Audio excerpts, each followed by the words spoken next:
one daily habit that we can adopt as secular people that can make a big difference to our lives? First thing in the morning when you get up, to think, I'm going to be kind today. Okay. If I can't be kind, at least I won't harm them.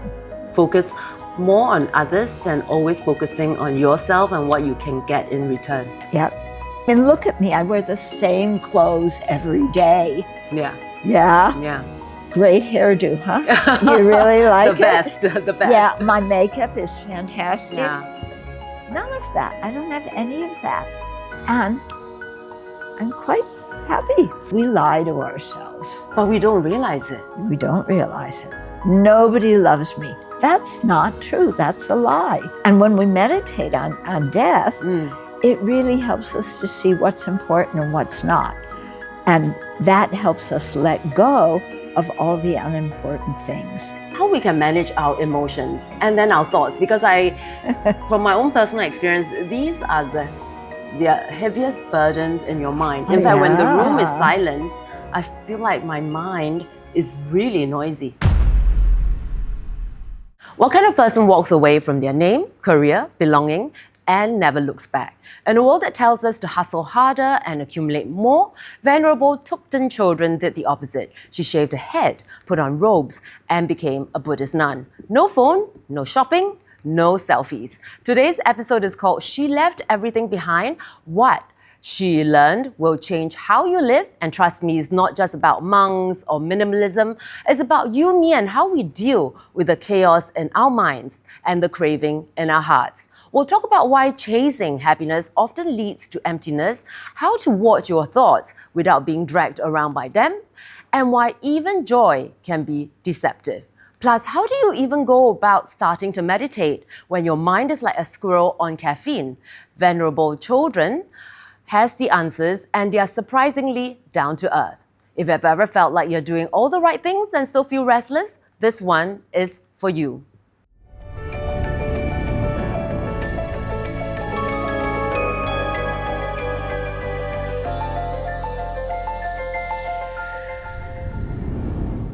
Before I start, I just wanted to ask you, Venerable, how are you feeling today? Fine. Yeah? Yeah. Why not? I know you've traveled very far from Washington State to come to Singapore. How are you liking Singapore so far? Oh, I always like Singapore. I've been here many times before. Yeah. I lived here for a while. Oh, and, yeah, okay. and I like Singapore. Yeah. How long did you live in Singapore? Actually, how Don't long mind me did I asking. live here? Maybe a year and a half. Okay. But there was some kind of the very close karmic connection with people, so that I started coming back almost every year. Okay. Yeah. And I understand now you're here to teach Yeah. for the next 2 weeks. Yeah. Okay. You know, I wanted to ask you a little bit about your childhood. From what I understand, you grew up in a Jewish family Yes. in LA. How did that shape what you are today? Do you think it kind of have any? Of course. I mean, your family always shapes you, and the culture you were born into. You hear their perspectives and all, and that shapes you. I think my family was not very religious. Yeah. And personally speaking, I tried to believe in God, but it just didn't make sense. So I forgot about that. But what I learned from my Jewish upbringing, which I really am very, very glad I had, because I was born in 1950, yeah, and so it was the shadow of the Holocaust, the shadow of World War II. And so I was very well educated that, you come from a people that was persecuted, so it's your responsibility to stand up to persecutors. It's your responsibility to stand up for the oppressed, and not just create your own little place where you're comfortable and forget about the world. Yeah. So I'm very glad I had that as a kid. Yeah. Yeah, it made me sensitive to other people's experiences. Yeah. Because I think all these painful experiences or even being in that situation must give you more empathy. Yeah. Towards all the things that's happening in the world. Yeah. And you want to have a voice, right? Mm-hmm. Yeah. So I understand after that you became a teacher. Yes. Yeah. And how did that transition to you seeking the spiritual life? Well, first we got to back up. When I was growing up, especially high school, college, the country was in the middle of the Vietnam War. Okay. And so my friends were going over, they were fighting, some were coming back, some were coming in body bags. And just, the whole stupidity of people fighting and killing each other. It doesn't accomplish anything positive. Yeah. Yeah. You can oppress people, you can torture them, you can kill them. And so what? What do you attain? Yes. Yeah. And how can you live with yourself afterwards, knowing that you've created so much harm and caused people suffering? Yeah. So that the Vietnam War really shaped me quite a bit. Yes. And it really made me, and there were race riots in America and in LA. It was the beginning of the women's movement. So there was a lot lived through a very interesting time. Yeah, there's a lot of change going on and a lot of people thinking in different ways. And so, of course, that shaped me. And, just growing up wondering, what is the purpose of my life? Yeah. Yeah. Why, first of all, why am I alive? And then, given that I am alive, what's the purpose of it? And my parents were wonderful. I had great parents, but I had no interest at all in duplicating their life. Right. Yeah. And going to college, getting married, having children, doing my career, getting a lot of money. That's what they wanted for me because that's what they thought happiness was. Yeah. But it didn't interest me. Yeah. Yeah. But it's wonderful that your parents gave you the freedom to choose the path you want. Was there resistance? Well, initially? Yeah. There was. Yeah. Okay. Oh, yeah. It was not easy. Yeah. When I told them I was becoming a Buddhist, that I wanted to ordain, my mother said, "You're becoming a what?" Yeah. And you're going to live where? Because I was going to go back and live in India and Nepal. Right. Yes. You're going to live there? They don't have flush toilets? I know the preconceptions we have of these places. Yeah. But this was also many years ago, and these countries were much poorer than they are now. Yeah. And, she just imagined a different kind of life for me. And of course, what do we tell our friends? Oh, yeah. Yeah, this person's daughter is a doctor, this one's a lawyer, this one is doing this one's doing, and you're becoming a what? I know. So the weight of people's opinions weighing so heavily on their shoulders. Well, they tried to make it weigh heavily on my shoulders. But when I looked at things from the viewpoint of Buddhism, in terms of what is valuable, what is meaningful, then a lot of the things that they were saying didn't make much sense. Right. Yeah. Yeah. Because from a Buddhist viewpoint, it's not what you have and your status and your proper,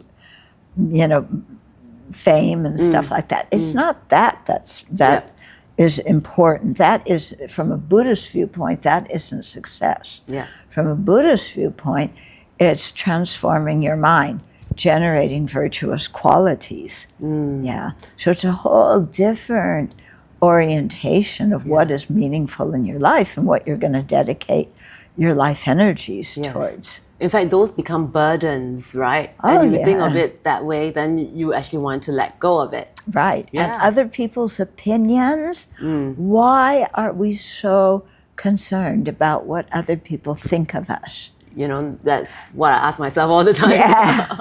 Because, everybody's so concerned, they're going to think bad, or they're going to think good, do.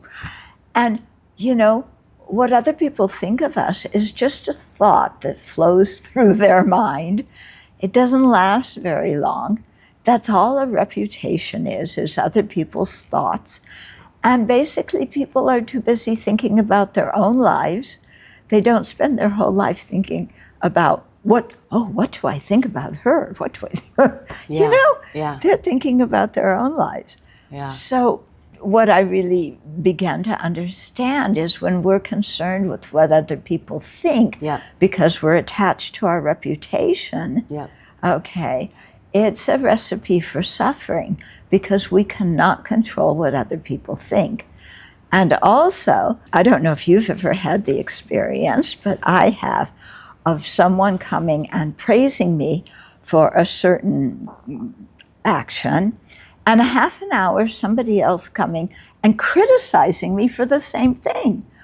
So if I leave it up to other people to tell me who I am and how I am valuable, then I totally am not in touch with my own qualities, with my own feeling of my life. You let people control your happiness, right? Because if they so easily praise you and then put you down, then your happiness is in other people's hands. Right. You're like a yo-yo. Yes. Oh, somebody praised me. Yeah, I'm happy. Somebody criticized me. Oh, I'm depressed. Thing is, not only is that a distraction, is we cannot evaluate our own actions.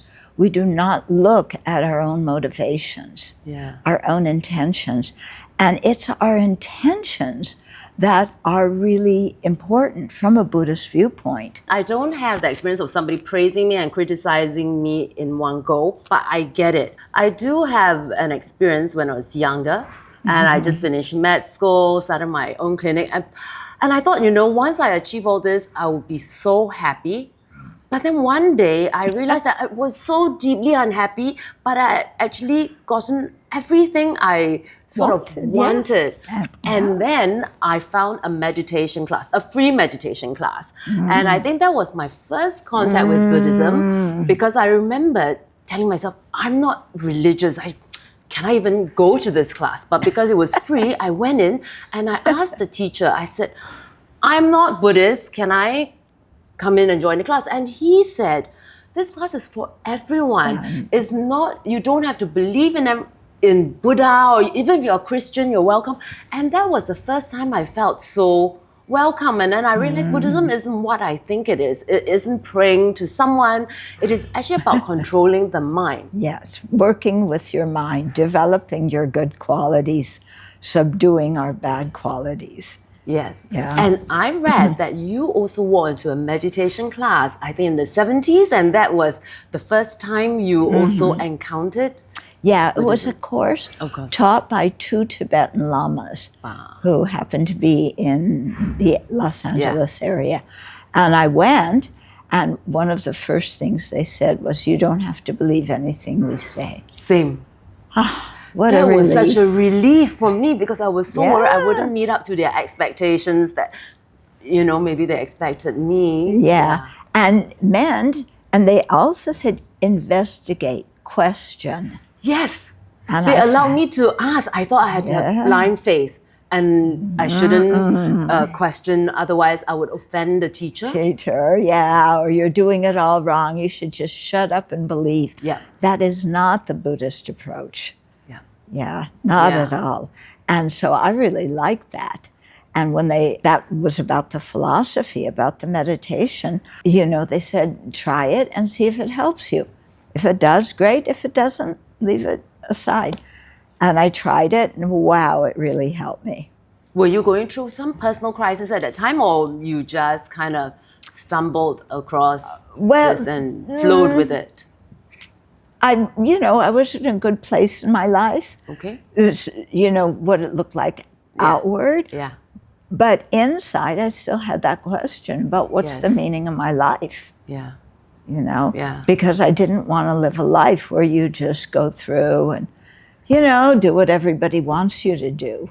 I said there has to be some deeper meaning. Otherwise, just going and getting what I want, having a good time.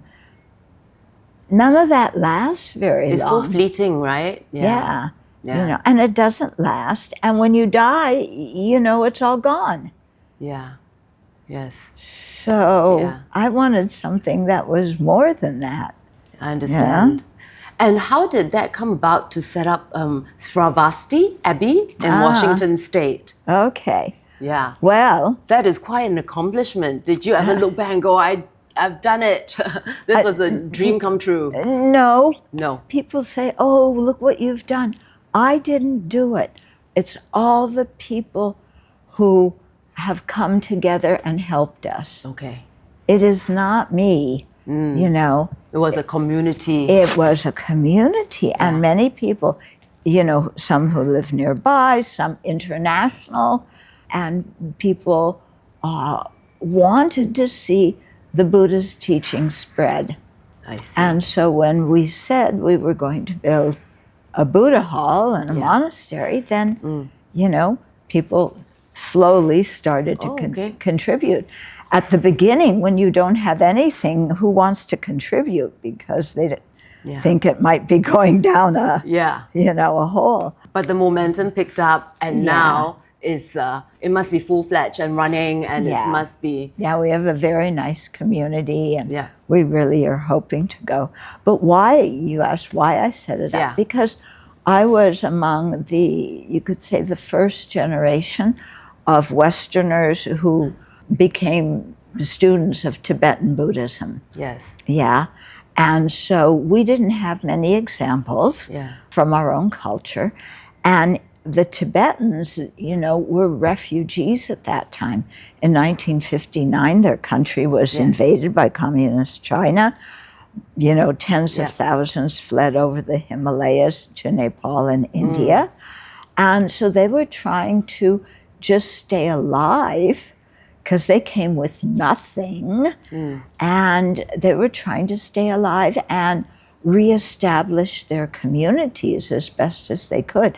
So they were very happy to teach us Westerners, but there was no way that they could provide for us. We couldn't live in their monasteries. They didn't even have monasteries. Many of them didn't have monasteries at that point. And so we were we floated around a lot because we had to come up with the money to stay alive ourselves. Wow. Yeah. There was no monastery to live in, and you know, but the teachings were wonderful. Our teachers were wonderful, but their priority was the Tibetan refugees, and that makes sense. I see. Yeah, Oh. and so then my teacher started to be asked to establish Buddhist centers in other countries, and so he started sending, you know, the ordained people to other countries to work in the Buddhist centers. But the Buddhist centers were designed for lay people. Okay. And still as monastics, we didn't have a monastic community, and still the support was very difficult. Yes. And so, you know, the remedy to all of that was to have a monastery where people who were interested in ordaining and dedicating their life to Buddhism could come and live and be supported. Oh, okay. Yes. And so, you know, because my many years, it was quite difficult, you know. I thought, oh, if we could make something that would make it easier for people. Yes, and that's how it all came about. Yes. But I understand throughout your whole life, you've written 25 books. Was that? I don't know. I've never counted how many books. And a lot of your books are on how to manage your emotions. Like I was looking at some of them. I think one was on managing fear and anger. Could you maybe give me some idea, you know, on how we can manage our emotions and then our thoughts? Because from my own personal experience, these are the heaviest burdens in your mind. In fact, when the room is silent, I feel like my mind is really noisy. Yep. And our mind is really noisy. We have opinions about everything. Yes. Don't we? We have opinions about everything. We'll worry about other people's opinions. Yeah, we're worried about their opinions of us, and we have opinions about of them. Everything, and we have advice for everybody, and we give people our wonderful advice, and they say, go away. Yes. Yeah.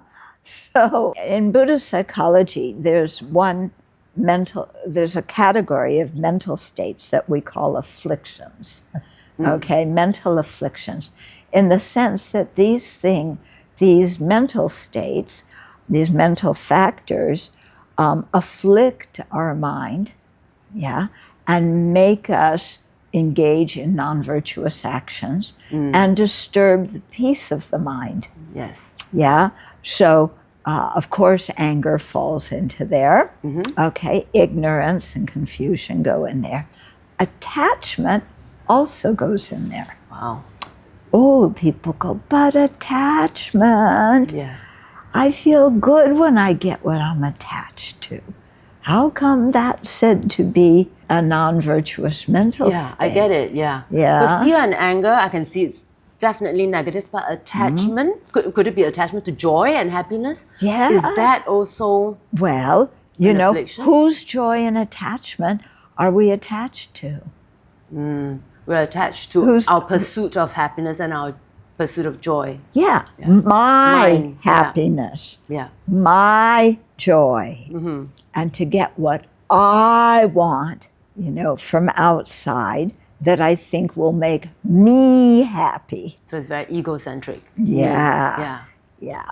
And so all these mental afflictions are very egocentric, you know, based on the idea that there's a real solid thing that is me, and that is the most important thing in the world. Yeah.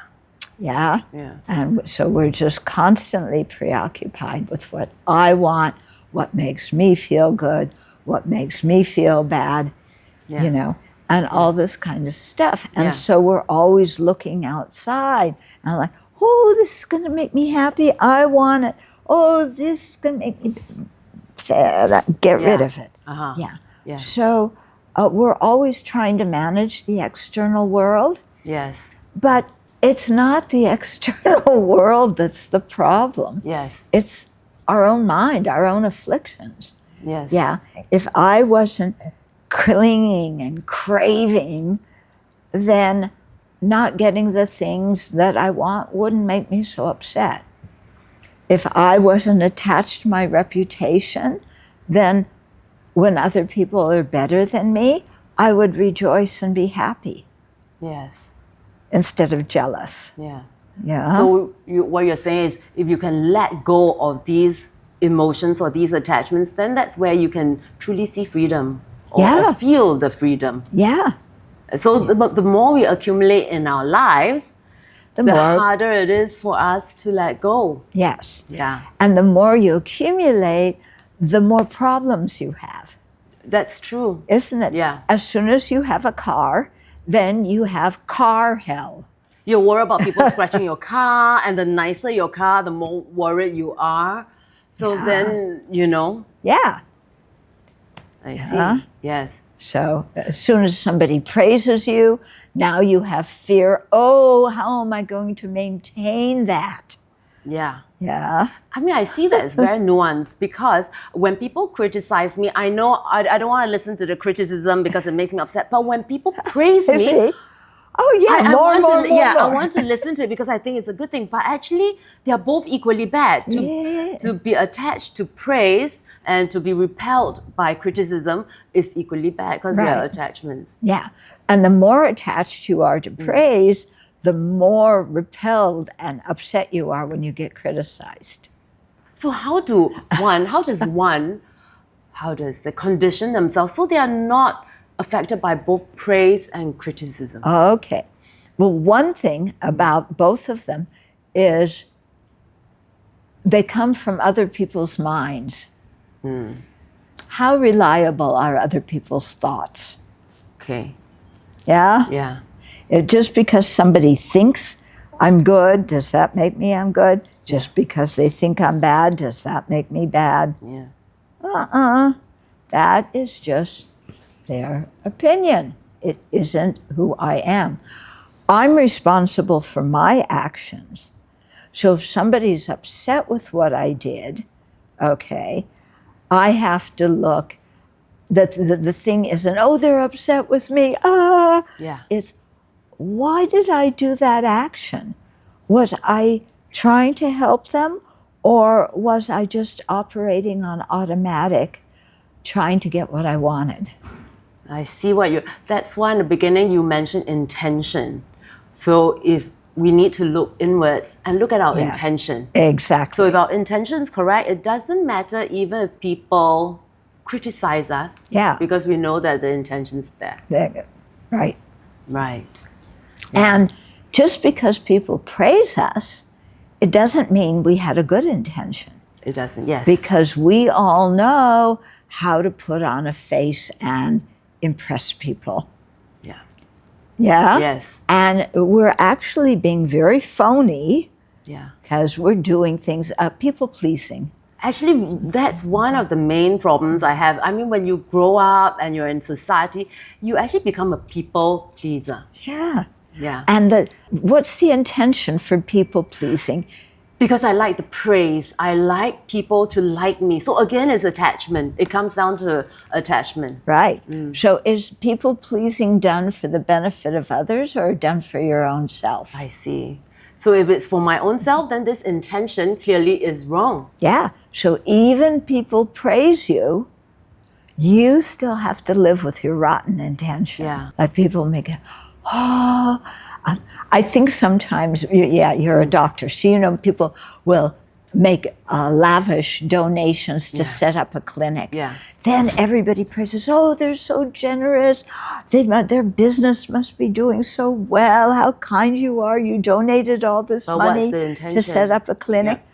What's their intention? Yeah. Did they really care about people's health? Or did they want a plaque in the foyer of the hospital saying, thanks to so-and-so with your name on it? Yes. Yeah? Yeah. I think it's actually so powerful to look at your intention. Yeah. But the problem with us is that the whole day when I wake up, I actually catch my mind racing. I'm either living in the future or I'm living in the past. Even when I'm driving to work, I'm thinking about the next hour, what I'm going to have for lunch and all the calls I have to make, or I'm regretting something in the past. I should have said that. I should have done that. The thoughts are racing that you don't even have the time to think of your intention because there's just so many thoughts in your head. Right. But so many of those thoughts are intentions. I see. Yeah. It's like, oh, I'm thinking of what I'm going to do, who I'm going to have lunch with. Yeah. Yeah. What's the intention? Oh, if I have lunch, then we'll have a good talk. I'll feel happy, or we'll have lunch and they'll think I'm wonderful and write a great article about me, or, so there's intentions. But we just sometimes just brush it aside. We don't realize that actually we are craving certain things, a praise, somebody's approval. Yeah. Yeah. So it sounds like for us, that's what meditation does. Do you think that that's what meditation helps us clarify our minds? It slows us down. Yeah.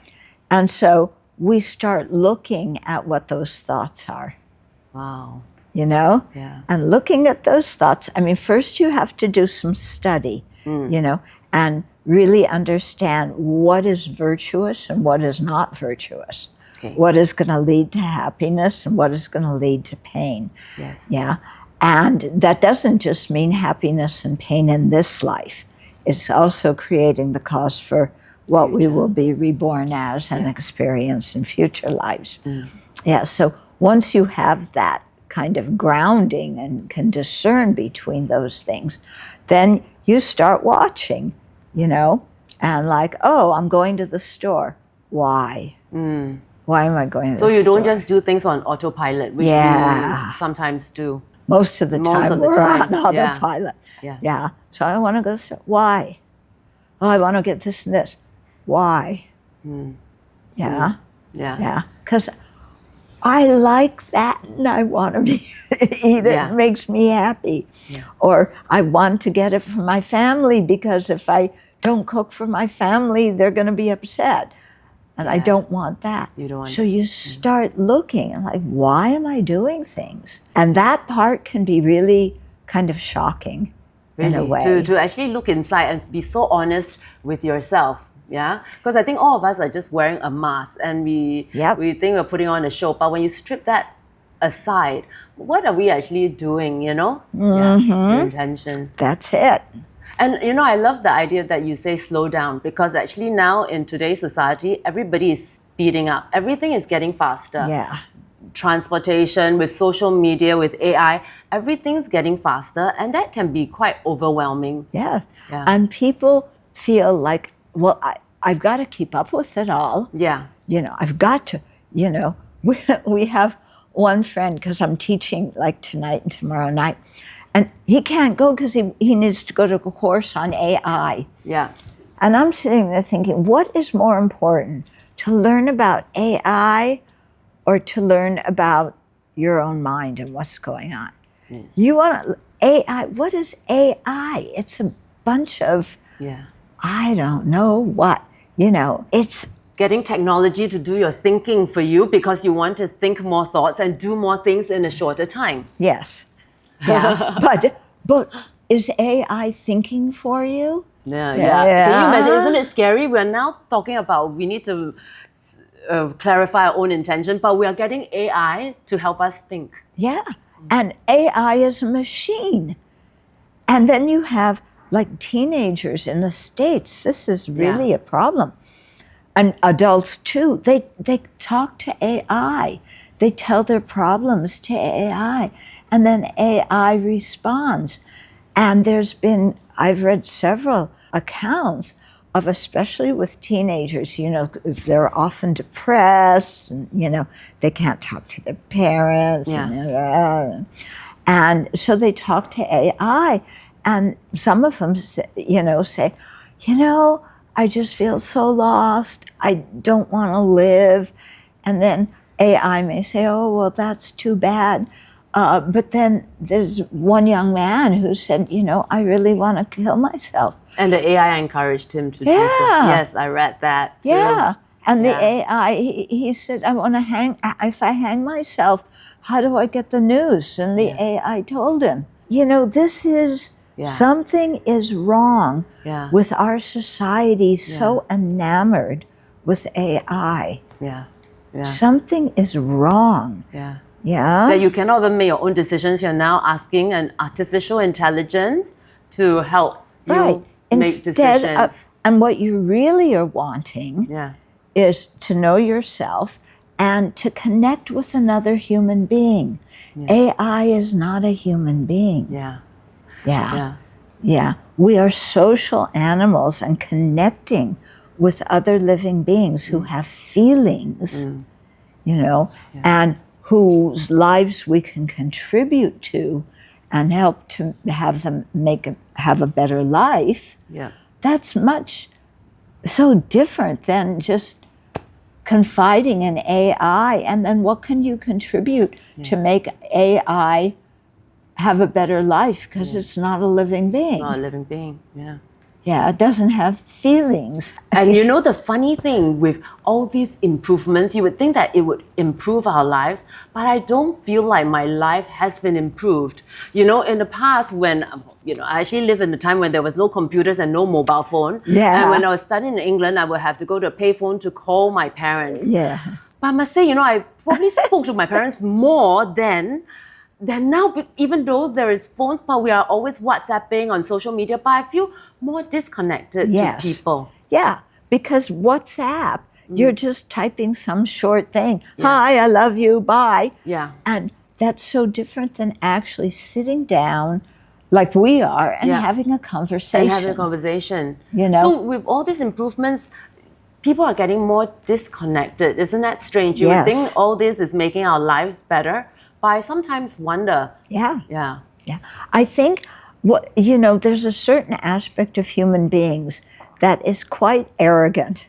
And we want to see what we can create, what new thing we can create. So some new creations are very helpful, in terms of medical science and things like that. Curing diseases, very helpful. But we also, this whole thing of AI is, let's see if we can come up with something that thinks, that is self-reflective, that is smarter than we are. And do things for us so that our lives are supposed to get easier with that. But I wonder. And it doesn't. Our life doesn't. Because, what, if we really think about it, what really gives meaning to our lives is relationships with other living beings. When people die, do they say, oh, I wish I should have had more money? That's my regret in life. Yeah. I should have made more money, or I should have worked harder. Yeah, I should have worked harder. I should have worked more overtime, or I should have bought, a fancier car. No, what do people regret in their lives? Relationships. Yeah, I should have loved more. I should have connected more with other living beings. Yeah. I should have, I wish I had given more. Yeah. Yeah. It's actually very powerful to meditate on what you would feel when you die, because then, you realize what is important. Exactly. Yeah. Yeah. And in Buddhism, there's a whole meditation on death. Yes. I remember doing that when I was younger. Yeah. And that was very profound. I hated it, the idea that somebody was going to ask me to meditate on death. And I had this huge resistance. But also, it was very enlightening because you realize, oh my God, actually, we think of death as something that happens to other people. But no, it's going to happen to you. To us. But we live like we're going to live forever. And and then regret it when it's too late. Yeah. And when we meditate on death, it really helps us to see what's important and what's not. And that helps us let go of all the unimportant things. Yeah. I'm so worried about this, that, the other. Well, when I die, do I want to be thinking about that? Yeah. No. Yeah. When I die, is it really going to matter whether we have Chinese food or Mexican food or Swahili food? Yeah. No. It doesn't matter. Yeah. Yeah. When I die, is it really going to matter that my neighbor is playing the radio? Well, no, people don't. Yeah. Use the radio, music too loudly or something. It's also a very strange, when I went through the meditation course, I realized that maybe 80% of my thoughts, they're not even real. I mean, in the sense that, everything you think, you believe it so much, but should we even believe our thoughts? Yeah. One of my books is called Don't Believe Everything You Think. Yeah. Because, like I said, our opinion factor. Yeah. But if we stop and say, is that true? Like, so-and-so, that person doesn't know anything. Yeah. Really? They don't know anything? It's a running commentary in our head, narrating our lives, right? Yeah. But is it even true? Is it even true? That person knows nothing. No, what I really mean is that person didn't do what I want them to do. Yeah. It's what I said, they don't know anything. That's not true. Or when I say that about myself. Yeah, I haven't accomplished anything in my life. Is that true? Is that true? Yeah. Or we make these overgeneralizations, like I'm a failure, because we don't do one thing. Yeah. Or nobody loves me. Really? Nobody? Momo loves you. There's lots of people that love you. I think I must have said that before. The worst days, you're like, everybody hates me, nobody loves me. And then when you're in a better mood, you go, oh, that's so silly. And then can we even believe our thoughts? Yeah. And that's the craziness. And so I think that brings a lot of the psychological problems people have. Their thinking is really, we lie, put it this way, we lie to ourselves. Okay. Yeah. But we don't realize it. We don't realize it. Nobody loves me. That's not true. That's a lie. Oh, I'm better than so-and-so. Yippee. Really? I'm better than them in every single aspect of life? Yeah. Come on. But it's this constant comparison that has also caused so much pain. Yeah. But it's so much easier to compare now than before, because with social media, I can see what 100 friends are doing. Yeah. And that's fueling a lot of unhappiness. Yeah. So why do you keep going back to social media? Yeah. I don't look at any social media. I have no interest in knowing what people eat for breakfast, which is so often what they put on social media. I want to focus on things that are more important. Yeah. And also so much of what people write on social media, they just use it as the opportunity to dump their emotions and to criticize people. Yeah, because you can do all of that on social media anonymously. Yeah. You can say whatever nasty thing you want, whatever lie you want about somebody, and nobody's going to know. And so people just, bleh, you know, and I'm not interested in reading that. Social media to me is like the opposite of meditation. When you meditate, you want to quieten everything, and you need to look in your heart and be very honest with your own intent. Yeah. But social media is when you want to put on what you want the world to see. Yeah. So it's a cover-up, you know? But unfortunately, the young people, they believe everything on social media. So they believe that, you know, everybody's living a great life. And I think that's fueling the narrative. Everybody else lives a great life, and I'm the failure. I'm not good enough. You know, because you're looking at what somebody else, the face that somebody else is creating, the persona they're creating on social media, which is not true. Yeah. But you compare yourself to that, and of course, oh, well, I'm not as good as them. Yeah, comparison is probably, you know, the greatest thief of happiness when you compare yourself. Because there will always be somebody better, there'll be somebody worse. It's just a no-win game. Right. And why are we upset when somebody's better than us? You know? Yeah. Think about why are we upset? Why are we upset? If somebody is better than me, then we not rejoice? That's good. Because I can learn from them. And because they can contribute something really meaningful to society.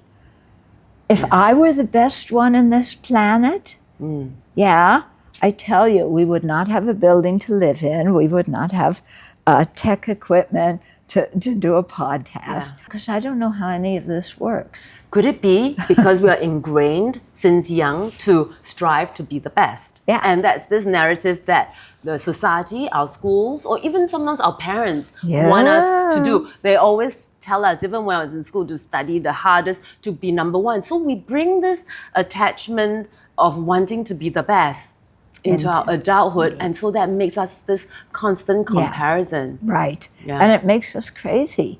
Yeah. You know, because if you are the best, then you have fear of somebody becoming better than you. You're right. And then you're going down. And if you're not the best, then you feel bad about yourself. You feel jealous of the other person. Yeah.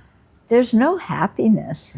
Some of my patients, the most depressed ones, are actually the richest and the most beautiful because they are worried about losing their wealth, and the most beautiful is worried about losing their beauty. Yeah. Yeah. So for these people, how can they,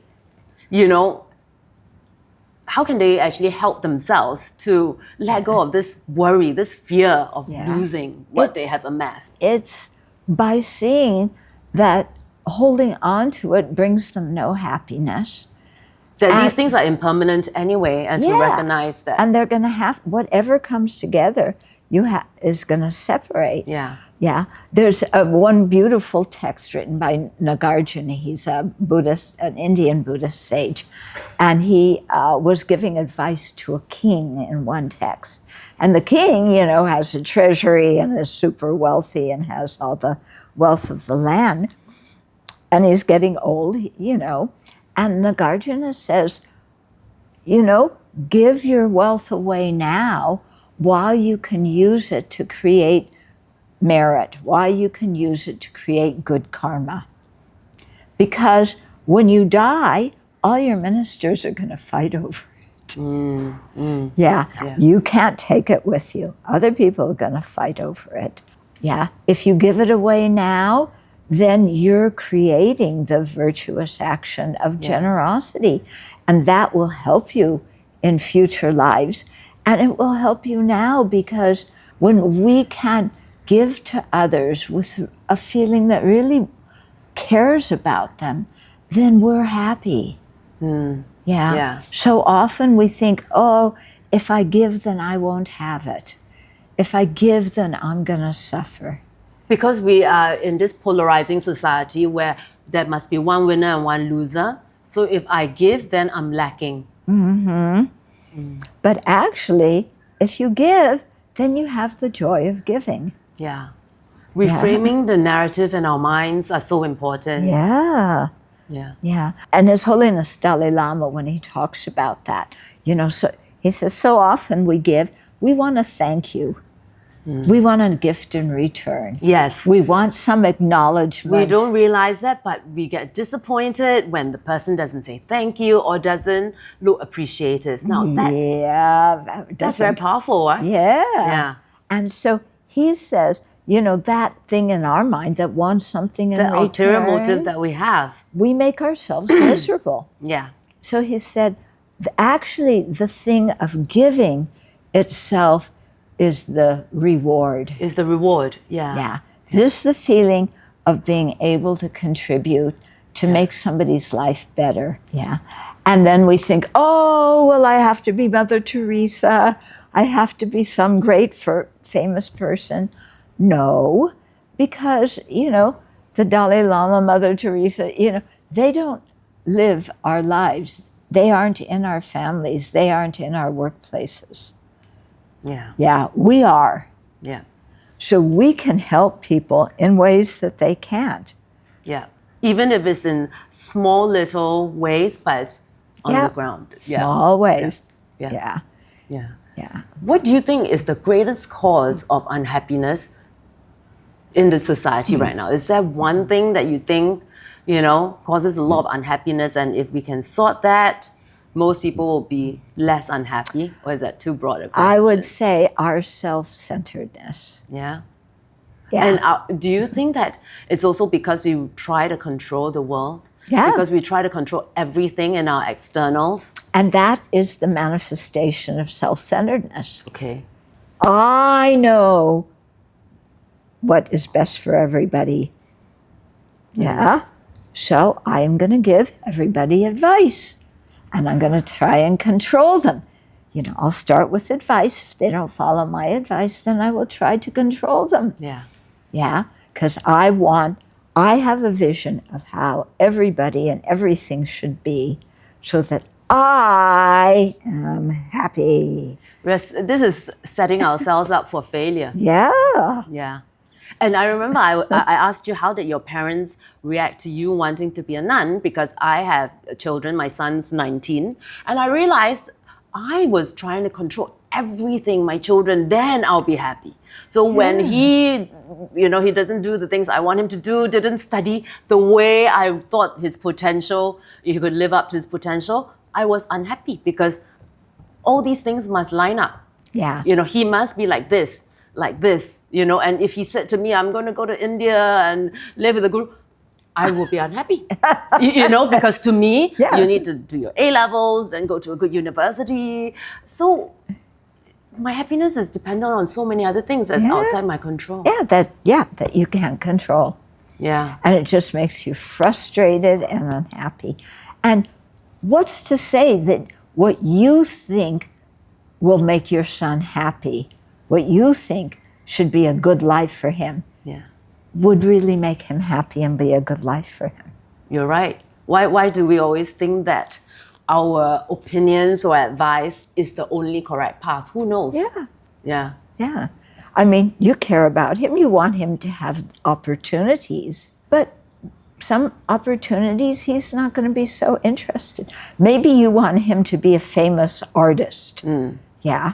But maybe he has no interest in art. Yeah.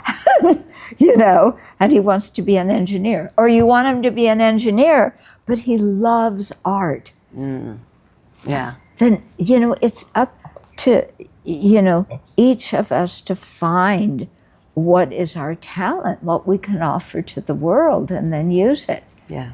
Yeah. And to try and say, okay, your talent has to be this. Yeah.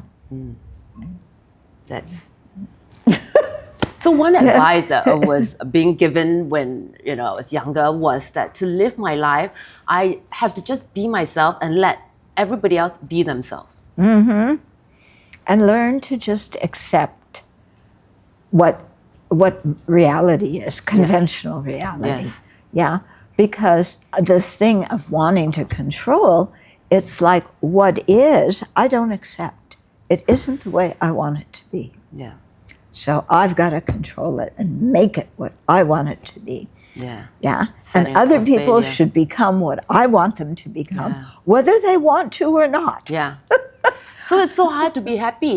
Can you imagine? It's not just ourselves. We must make sure everybody abides to what we want. Then we can find happiness. Yeah. Yeah. No wonder so many people are unhappy. Yeah. Yeah. Yeah. And especially, if you're a parent, then you want your child to have, or children to have everything you didn't have.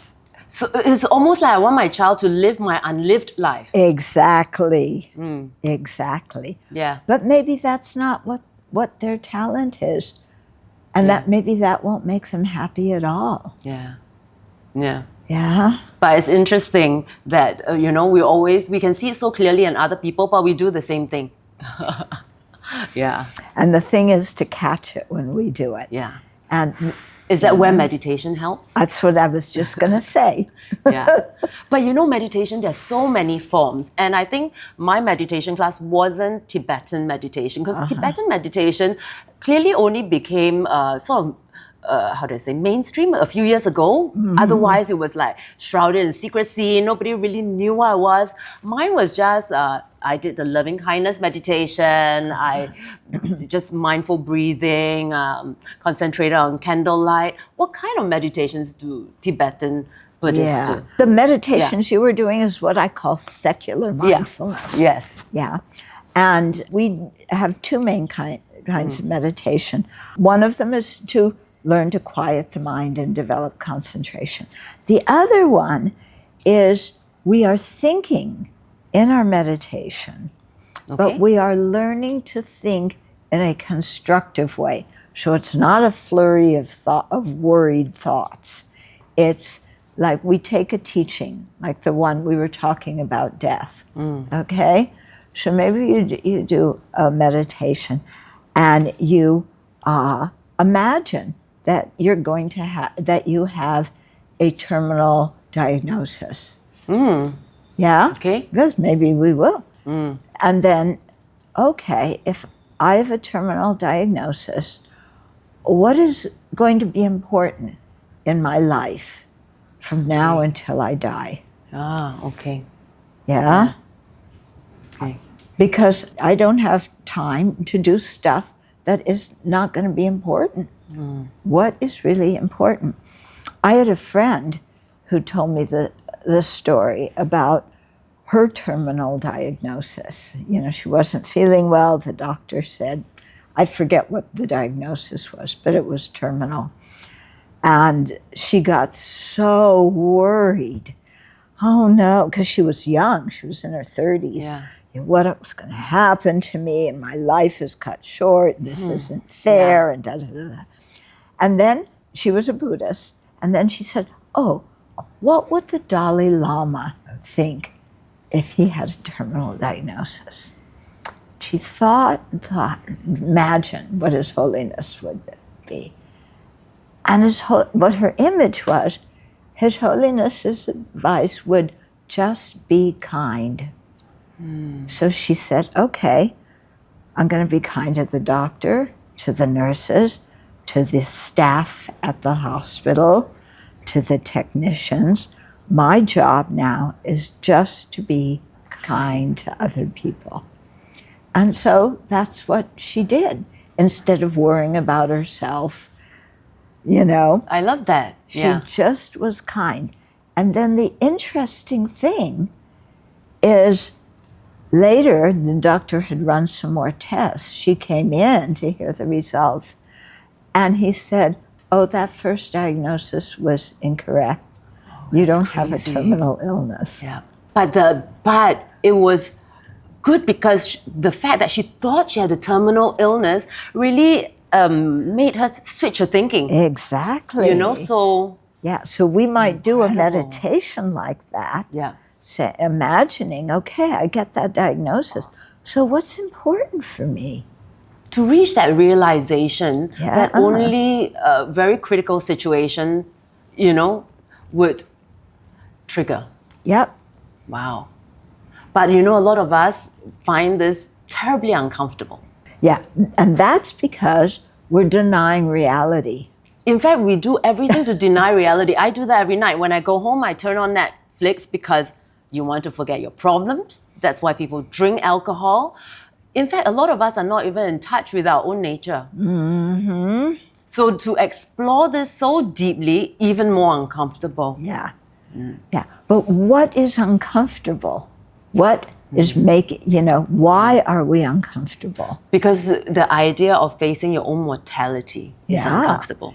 And facing my mortality means I have to really look at my life and evaluate my life. Yeah. And evaluate, I have limited, time. What am I going to do with Facing the truth is uncomfortable. Right. That we are going to die, we have limited time. But what makes it uncomfortable is our attachment. To living. And our ignorance about our ultimate nature. Yeah. And our attachment to the way, my idea of how my life should be.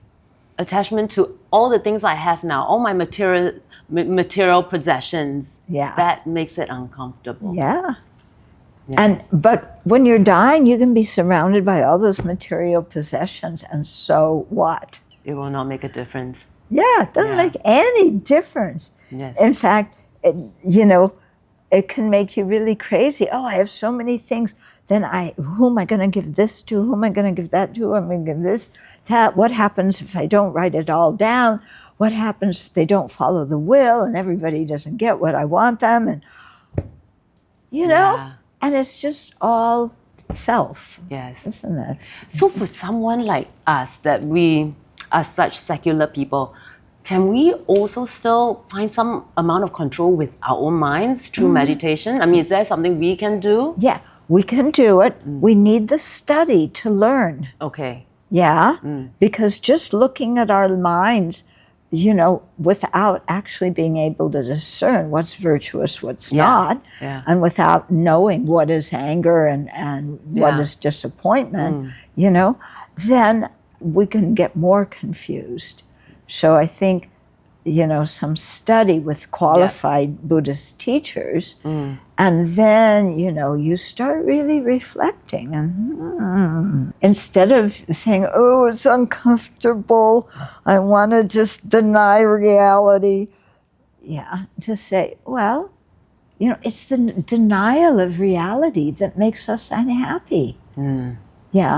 Because things are impermanent. Yeah. We don't like to think that they're impermanent. For example, you have people who do business deals and they talk up their business deal. Oh, you invest in Bitcoin. Okay. Oh, you invest in Bitcoin and then you get this and it's going to go up and you get all these things and this is going to be fantastic. So then you put a lot of money into Bitcoin and you expect this reward. And what happens? The Bitcoin goes down. Yeah. Yeah. And you go, oh no.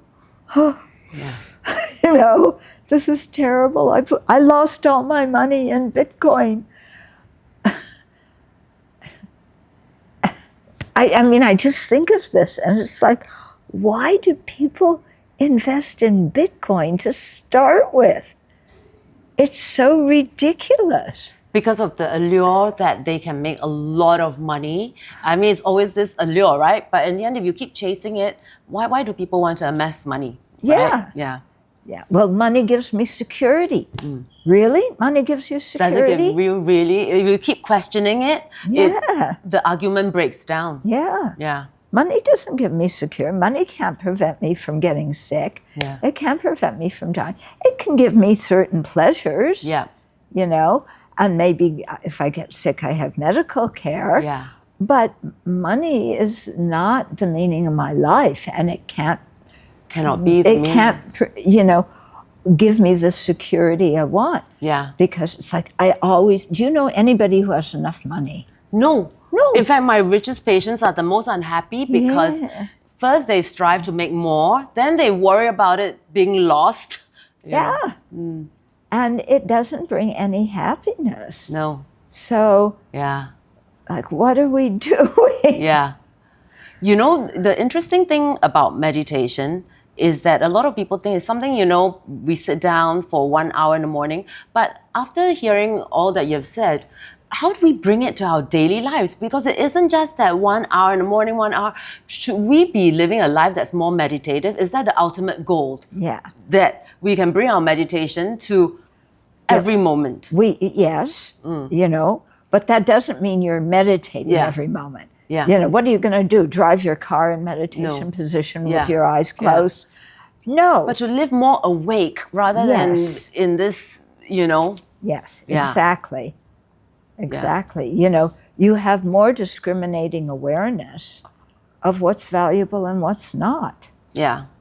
But that only comes, as you say, with some study and also with a constant practice of looking into your minds. Right. Yeah. And with being honest to ourselves.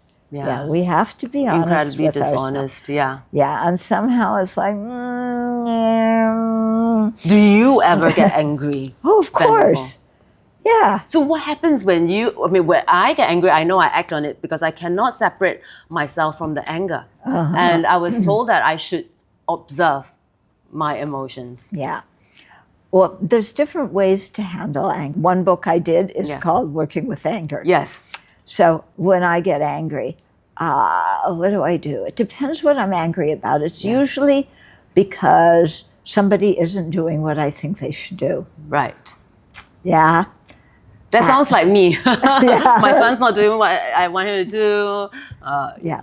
So what do? So I stop and it's like, okay, do I have any control over what they do? Okay. No, I might be able to influence them, but I have no control. Why do I think they should do that? And then gets interesting, because I have certain rules of the universe about how people should behave. Yeah. Yeah. And I think a person like you should do X, Y, and Z. Yeah. That's my rule of the universe. Because if you did X, Y, Z, then I would be happy. Okay. So you're trying to control, externals. The external. Because if I can get everything arranged the way I want it, I think I'll be happy. But like your rich patients, they aren't happy. No. So what's the use of getting angry at them for not doing what I want them to do if doing what I want them to do isn't going to make them happy and it's not going to make me happy either? Yeah. Yeah. Yeah? When you put it that way, then you realize, this emotion is not serving you at all. Yeah. Yeah, and you don't even have to feel it. And that so much of our emotion is based on wrong conception. Yeah. Yeah. Yeah. Why should everybody do what I think they should do? Yeah. So in the end, it comes down to the attachment, attachment to certain things. We want approval, we want happiness, we want control. Yeah. You want fame. We want fame. Yeah. And some people don't even realize they want that because they don't look at their intent. Yeah. Yeah. So it is very important to actually quieten our mind and look inside and to know our intention for every single one of our actions. Yeah. And that's not always easy. Sometimes we're so used to not looking at our intentions that when we stop, we really are puzzled. I don't know why I did that.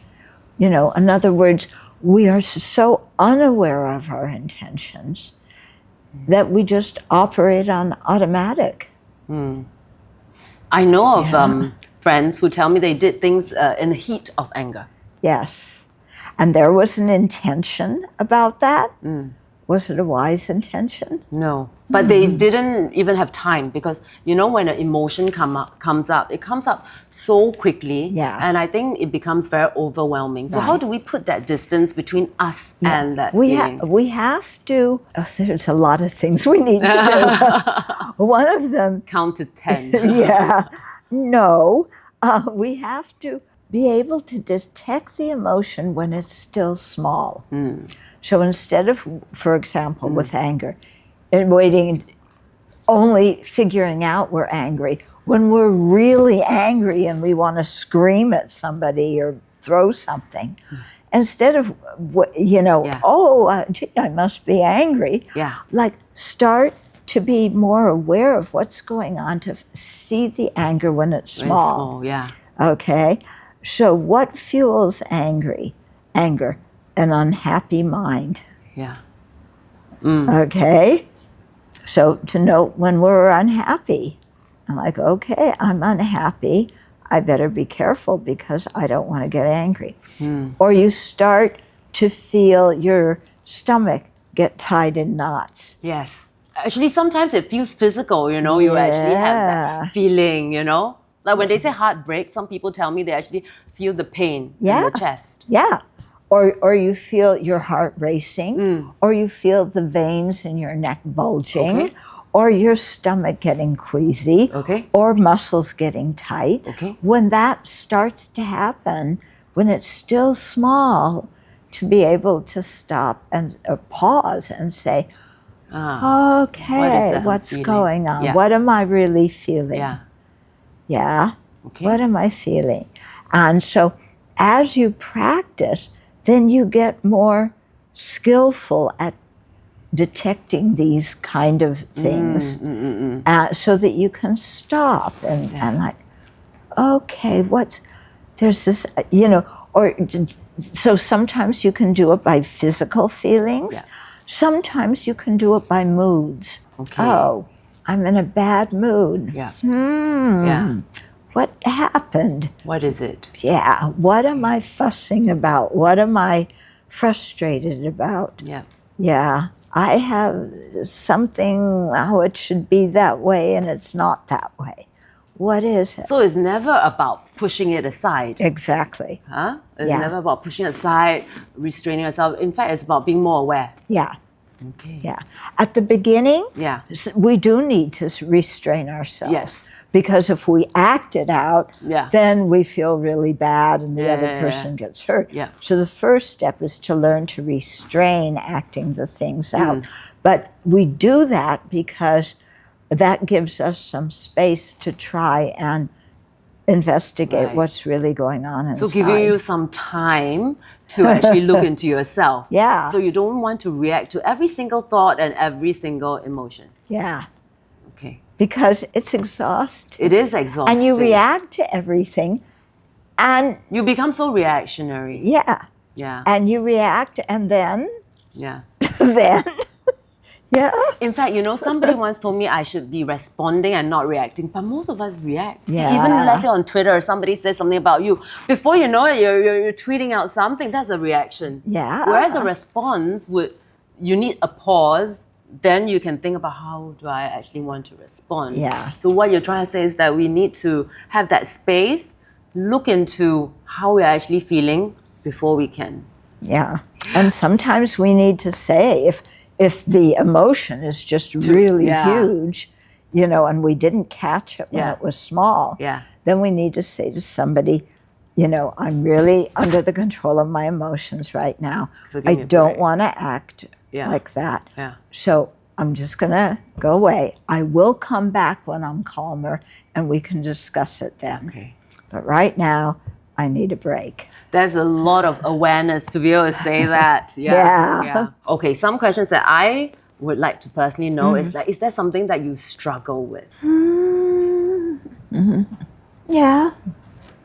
Nothing that I can, it's not struggling. But small daily struggle. It's not that. It's, I've never really thought about that. Something I struggle with. I mean, that doesn't mean I'm happy with everything I do. I would like to see myself improve in several areas of my life. But I also recognize that it is a slow process. So struggle to me is struggle. That feels I want that right now. No. Because everything, it's you have to create the causes. So there are things that, you're still, creating the causes. Creating the causes for. My philosophy is create the cause and don't worry about the result coming. Nice. Because if you create the cause, for sure the result will come. Yeah. But if you're just, I want the result, I want the result, I want the result, then... That's a wonderful way of looking at things, because we're also goal-orientated. Yeah. And that's why it becomes a struggle, because we focus on the goal. Exactly. Make so much money, and then we struggle all the way and we fight all the way there. Yeah. Instead of just learning to be content with what we do. And, yes, I could do better. And I'm not, and sometimes it's due to laziness. But, that's where I'm at right now. So, if you're following the path, it requires a lot of self-acceptance. Yeah. And like, okay, I'm not fulfilling everything I possibly could do, but at least I'm going in the right direction. It sounds like you're also saying you have to be very gentle with yourself. Yeah. So the contentment comes by... Yeah, and so much self-acceptance that you can't, like, I should do this, I should be that, I should have this. We set very high expectations for ourselves. Yeah. And just, we should ourselves to death, Yeah. So if I want to be more contented in life, does it mean that I should lower all my expectations? I would say, not lower expectations, it's change what is important to you. Okay. Change what's important to you. And when a lot of things become unimportant, leave them aside. Then contentment will come easier. Yeah. So in this society, it's all about accumulating more. What can we do to start letting go of some of these burdens we are carrying? Develop generosity. You mentioned that a few times, and that's interesting to me, because how does being generous to other people give us this kind of freedom? Because, well, first of all, then we give it so we aren't attached to it anymore. And we give it and we see somebody else is happy. When you see somebody else be happy, then you go, wow, that's really cool. Yeah. Let me tell you, can I tell you a story? Please. Yeah? Okay, so when I was in Ukraine many years ago, I was traveling with a translator, and we stopped in Kyiv to visit her because we had a layover on the trains. And at that time, I had a maroon cashmere sweater. When you're a nun with a maroon, somebody had given me a maroon cashmere sweater. I didn't buy it. Somebody had given it to me. And I was so attached to it. I love that sweater. Anyway, so this woman took care of us. She was a young girl, and you could tell she didn't have very much, but she gave us the best of what she had. And when we were going to the train station, the thought came in my mind, I should give her my maroon cashmere sweater. Your beloved maroon cashmere sweater. I mean, she's poor, and she gave us the best she had. I should give her my sweater. And my mind said, no. I want it. It's my sweater. I love this sweater. Come on, Chodron, give her your sweater. So I had this internal civil war going on all the way to the train station from her house. And then, give it to her. No, it's packed in a suitcase. Unpack the suitcase. No, I can't do that at the train station. Isn't it amazing? The thoughts we have, the running commentary. Yeah, and it's like, you'll get to the train station early. Just open the suit.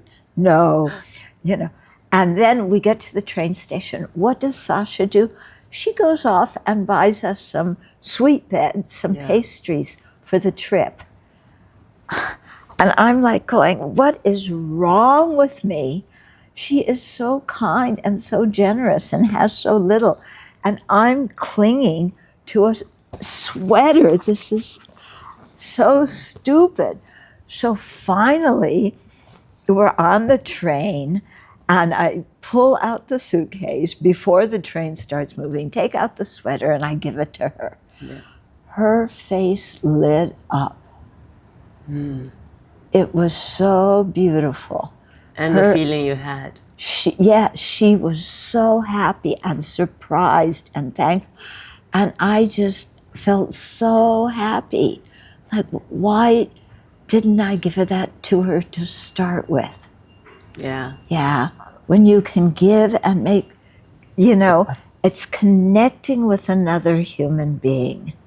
Even you give to beggars, you give it in a respectful way. Yeah. You connect with them. Yeah. Yeah. And that brings a sense in our hearts of meaning, contentment, joy. That is actually so powerful because you did two things. One, you connected, and secondly, you let go. You let go of an attachment. Yeah. Yeah. And maybe that and feeling, third thing is, I got a good story to tell. You got a good story to tell. I have never had a maroon cashmere sweater, but I used to have a really nice car. And I thought, I've got this really nice car, I'll be really happy. But the 2 years I had this really nice car, I was worried when I parked. I was worried people will scratch it. And then one day, the car blew up. And everybody's the like, car blew up. It was an EV, and it was in a workshop, and it literally exploded. So I'm not religious, but I believe that if there was a God, it happened to me because I was so attached to this car. Yeah. And they hoisted it up, and it literally blew up. So I had Was anybody hurt? No, nobody was hurt, but I no longer have this car. So then I thought to myself, I will be so sad because this was such a nice car. But when I didn't have the car, I was actually happier. Yeah. Because when I had a crappy car, I could drive wherever I want. I could go where, and I realized that I could go places. Last time I would be like, oh, I won't go there because, that place is too narrow. I had so much freedom. Yeah. And it ended up being a really good thing. Yeah. Yeah. So we thought that we need all these things, but actually we don't. Yeah. Yeah. Speaking about cars, I had a friend in high school who, I want a Porsche, I want a Porsche, I want a Porsche. That was his mantra. He wanted a Porsche. A lot of people. His parents wouldn't give him a Porsche. Of course not. He was in high school. So when he finally got out, he started working, he saved his money, he got a Porsche. He still wasn't happy. I was always thinking, why? What's so special about a Porsche that people want it? So when was it? Earlier this year.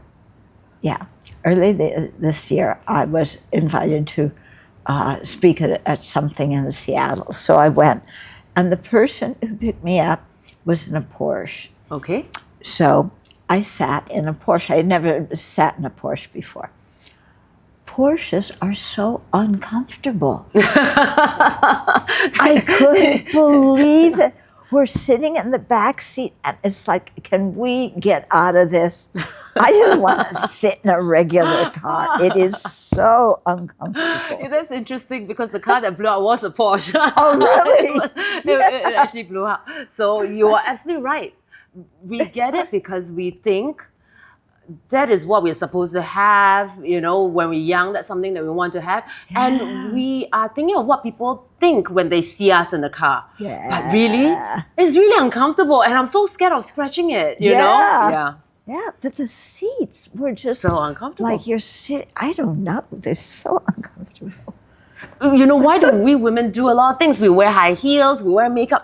All these things are so uncomfortable. They don't make us happier, but we do it because we think other people think highly of us if we have these things or if we look a certain way. Yeah. But if we really look into our hearts, is that what we really want to be? Or Exactly. I mean, look at me. I wear the same clothes every day. Yeah. Yeah. Yeah.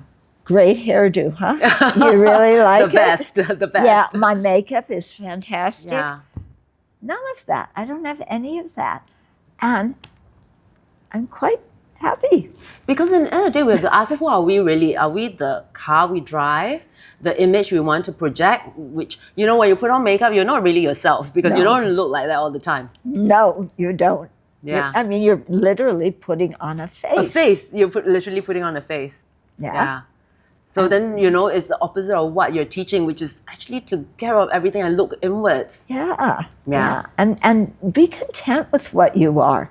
If you say, oh, well, I have to look a certain way. Who says so? Yeah. Who says so? I'm the one. Well, no, it's not just me. Society says so. But it's not just society. I'm agreeing with society and putting that pressure on myself to look a certain way, to have certain things. Yeah. And it's really very freeing when, you don't worry about that. Yeah. Because all these additional things we put on ourselves are actually invisible burdens on your shoulder. Yeah. I mean, it's so nice. I wear the same clothes every day. When I fly from one airport to another... Because you have no more maroon sweater. I don't You don't even have the maroon sweater anymore.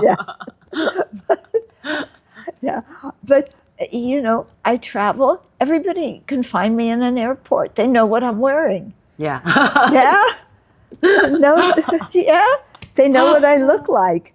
So, yeah, that's true. So, if there's one thing you can teach our listeners to be happier, one act, would it be more generous? Yeah. And be kind? Yeah, be kind. Yeah. That's the thing. His Holiness Dalai Lama says, my religion is kindness. I actually haven't heard that word kindness for a long time because we're actually very unkind to the people around us and we are very unkind to ourselves. We are. Unkind to others, unkind to self. And it's just be kind. It's not be kind. It's just be kind. Like, it's not such a big deal. If you relax and care about others, it's easy to be kind. Yeah. Yeah? If you just think about yourself, it's very difficult to be kind. Yeah. Yeah. So look outwards and focus more on others than always focusing on yourself and what you can get in return. Yep. Yeah. And interestingly, we are actually very unkind to ourselves because recently I was at the track doing exercise and you'll be amazed that some people actually talk to themselves when they're exercising and they are very unkind. They're literally scolding themselves as they're exercising, to motivate themselves. So the high expectations and the way we talk to ourselves, even sometimes our mental narrative, is very unkind. We are calling ourselves names. I've called myself so many names, like, oh, you're so stupid. How can you say that? You have just embarrassed yourself, Yeah, and it's all lies. You're all stupid. Lies. Yeah, I'm stupid. Yeah, you... Yeah. That you've ruined your life. You've ruined the interview. You have, That doesn't mean you're stupid. Yeah. And then when you look further, you're like, am I really stupid or did I just do one stupid thing? Yeah. Or I made a mistake. I made a mistake, yeah. Yeah. Who's to say that's instead stupid? of putting a value judgment on that's stupid, it's, I made a mistake. So to see things as they are, like, I did one thing wrong or one thing,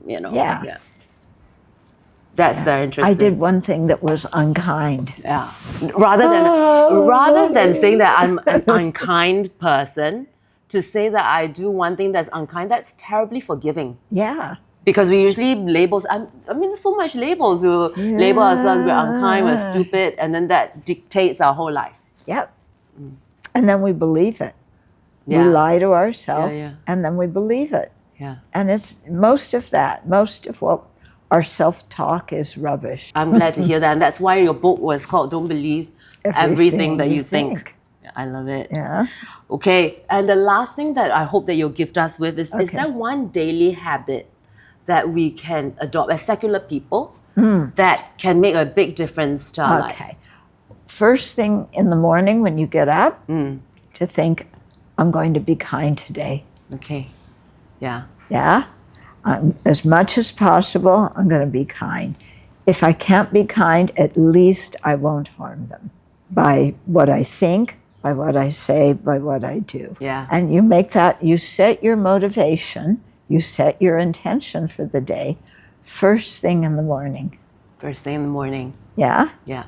That's powerful. Yeah. Yeah. So thank you very much, Venerable. It has Thank been you so lovely very and we much. learned so much from Okay. you.